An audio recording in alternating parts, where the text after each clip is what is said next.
année, Détective Conan fête son 30e anniversaire et pour l'occasion, je vous montre 30 produits de ma collection Détective Conan, jour numéro 25. Et aujourd'hui, je vais vous montrer une antiquité, j'allais dire, mais c'est pas vraiment une antiquité, c'est juste assez vieux, puisqu'il s'agit d'une VHS, donc ici présente. Je vais la sortir, hop là. Bon, vous allez me dire, c'est une VHS, tout ce qu'il y a de plus classique, voilà, c'est vieux.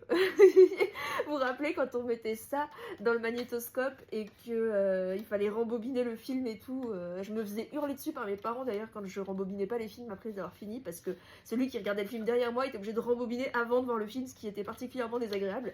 Mais bref, ceci est une cassette du premier OAV de Détective Conan, qui est un OAV finalement avec les 3 personnages principaux des 3 œuvres principales de Gosho Oyama, donc l'auteur de Détective Conan, l'auteur de Magic Kaito et l'auteur de Yaiba, voilà, qui a eu une nouvelle adaptation animée d'ailleurs il n'y a pas si longtemps.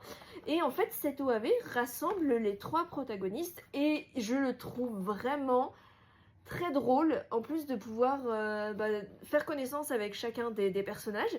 Je trouve vraiment qu'il est très rigolo. Voilà, c'est pas grand chose, mais je trouve déjà que le format est très sympathique, que la pochette, enfin la couverture là est très sympathique aussi.